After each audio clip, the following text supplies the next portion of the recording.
ભગવાનના ભોગ વેલા થાય એટલે સરસ મજાના બાજરાના રોટલા ભગવાનને ધરો.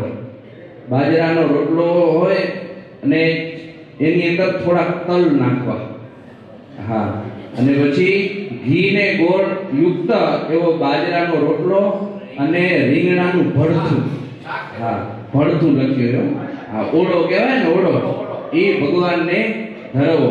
પછી જે ગરમ ગરમ વસ્તુ હોય ને, મૂળા છે, મોગરી છે, આવી બધી વસ્તુ ભગવાનના થાળની અંદર ધરવી. હા, મિષ્ટાનની અંદર પણ બાજરાના રોટલાનો ઓળો, હા, લાડવો, હા, ઈ ભગવાનને ધરવો. અડદિયા હોય, તલની ચક્કી હોય, આવા બધા વ્યંજનો ભગવાનને ધરવા.